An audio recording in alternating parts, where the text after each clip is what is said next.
Hi everyone, I Ayushi Jain working as a legal intern in LEXIQ and Company. Today in this video I am dealing with recent case law Satvir Singh versus State of Haryana. Recent judgment by Supreme Court on guideline for trial in dowry cases under section 304B of Indian Penal Code and section 313 of Criminal Procedure Code. Trial court, while recording the statement of accused under section 313 of CRPC in dowry cases, adopt a casual and custodial attitude by the Supreme Court.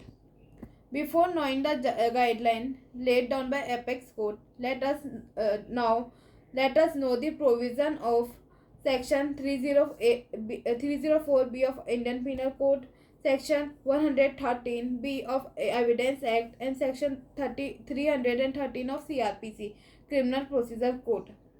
What is Section 304B of Indian Penal Code? Essential ingredient. First, death should be caused by burn or bodily injury or by any other circumstances. B. Death must cause within 7 years of marriage. C. It must be revealed that as soon before marriage she was exposed to cruelty or harassment by her husband or any other relative. Last point. The cruelty or harassment on her should be in connection with the demand of dowry. Section 113 of Indian Evidence Act states presumption as to dowry death. When the question is whether a person has committed the dowry death of a woman and it is shown that soon before her death such woman had been subjected by such person to cruelty or harassment for or in connection with any demand for dowry, the court shall presume that such person had caused the dowry death. Section 313 of CRPC state power to examine the accused. The section gave power the court to examine the accused, emphasizing on the principle of natural justice or the ultram partem. No one should be left unheard.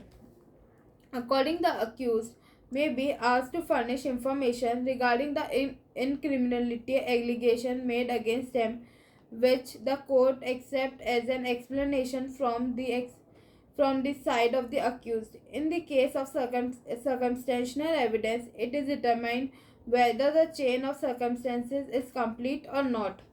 The court reframed the following 12 guidelines with the respect of law under section 304.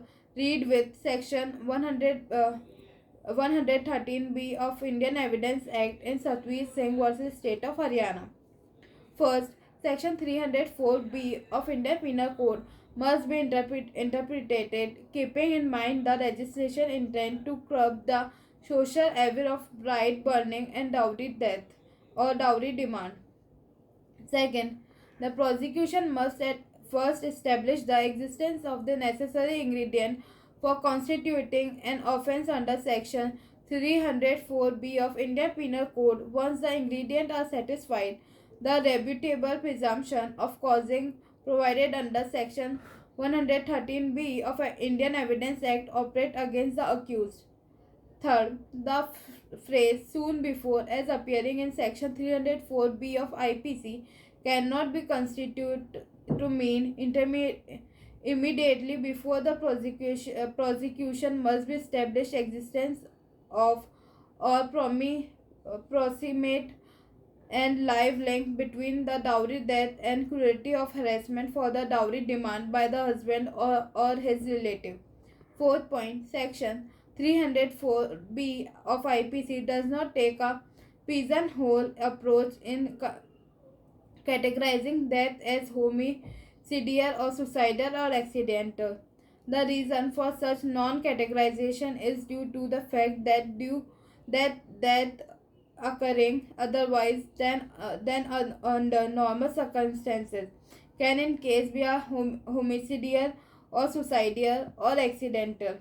Fifth point, due to the precautionary nature of section 304B of IPC, read with section 113B of Evidence Act, judges prosecution and defense should be carefully during conduction of the trial. 6 point. It is a matter of grave concern that often trial court record the statement under section 313 of CRPC in a very casual and custodial manner without significantly question the accused as to his defense. It ought to be noted that the examination of an accused under section 313 CRPC cannot be treated as a mere procedure formality, as it is based on a fundamental principle of fairness. This aforesaid provision incorporates the valuable principle of natural justice or the ultimum partem, as it enables the accused to offer an explanation for incriminatory matter appearing against him. Therefore, it imposes an obligation on the court to question the accused fairly, with care and caution. 7th point. The court must incriminating circumstances before the accused and seek his response. A duty is also a cast on counsel of the accused to prepare his defense since the inception of the trial with a due caution, keeping in consideration the precautionary of section 304 of IPC, read with section 113B of Indian Evidence Act. 8 point. Section 232 CRPC provides that after taking the evidence of prosecution, examining the accused and hearing the prosecution and the defense on the point, the judge consider that there is no evidence that is accused committed the offence, the judge shall record an offence of acquittal. Such discretion must be utilized by the trial court as an obligation of the best effort. 9 point. Once the trial court decides that the accused is not eligible to acquitted as per the provision of section 232 of CRPC, Criminal Procedure Code, it must move on and fix hearing specifically for defense evidence, calling upon the accused to present his defense as per the procedure provided under section 233 of Criminal Procedure Code, which is also an invaluable aid provided to the accused.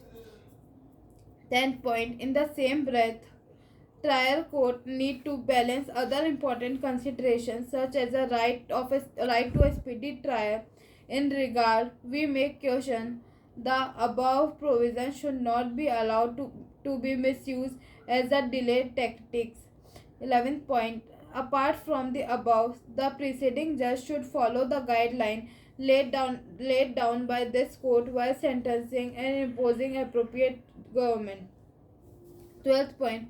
Undoubtedly, as discussed above, the mention of dowry that is increasing day by day. However, it is observed that sometimes family members of husband are roped in even though they are no active role in commission of the offence and residing at distinct places. In this case, the court need to be cautioned in its approach. Thank you.